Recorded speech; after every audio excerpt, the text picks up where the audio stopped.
We recently had several black locust trees taken down in our yard. There was significant ant damage, so I decided to turn much of it into firewood. In an attempt to be considerate to the neighbors, I figured I would try a quieter tool than my chainsaw. My mother, a retired English professor, was a bit of a suburban lumberjack when she wasn't busy professing. She gave me the saw after one too many citations for felling trees at the local high school. It's in reasonable shape, but it does need a little bit of cleaning up.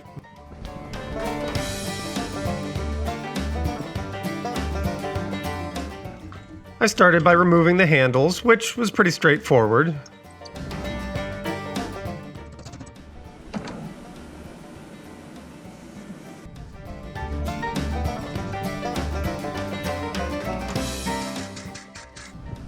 I set the handles aside and brought out the trusty restorer. Using the rust remover and Scotch-Brite wheels, the tool made pretty quick work of both sides. I then mounted the blade in the leg vise and did a sharpening job that would make any self-respecting professional sharpener cringe in horror.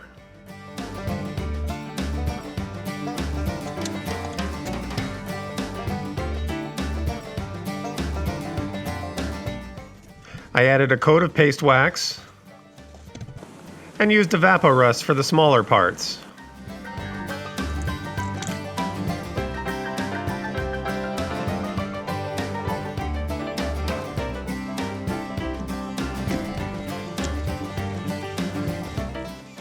After a final buffing, it was ready for reassembly.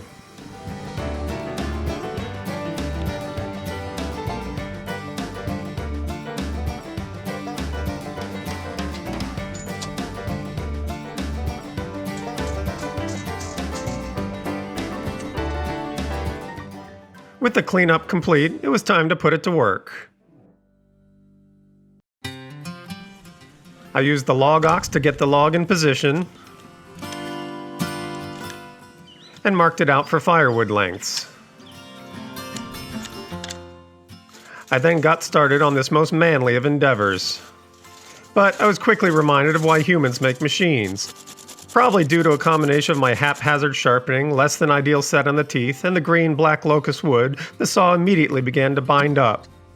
I took out my manly axe to remove some of the bark around the saw kerf, and continued to try to demonstrate my manliness.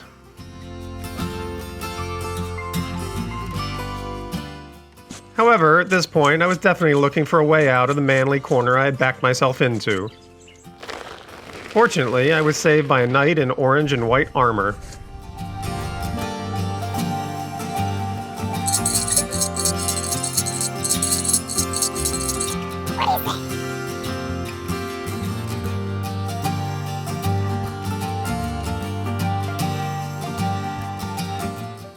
The ants definitely did not like the change in plan.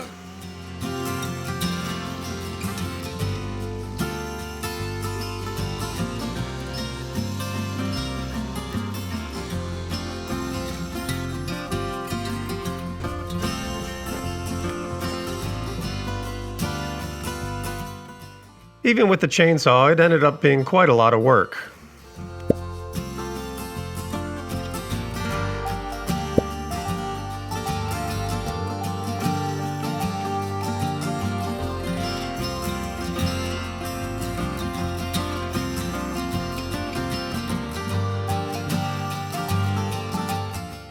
In the end, most of the log did end up being outdoor firewood as planned, but I had one piece solid enough to make bowl blanks.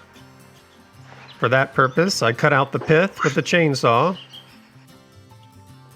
roughed it round and removed the bark, mounted it on the lathe and turned the outside round, and cored the blank to make nesting bowls. The larger pieces need time to dry, but I green turned the smallest, which ended up looking quite good. I got the sense that I hurt the feelings of the handsaw. So I found some nice dry offcuts, on which it performed admirably.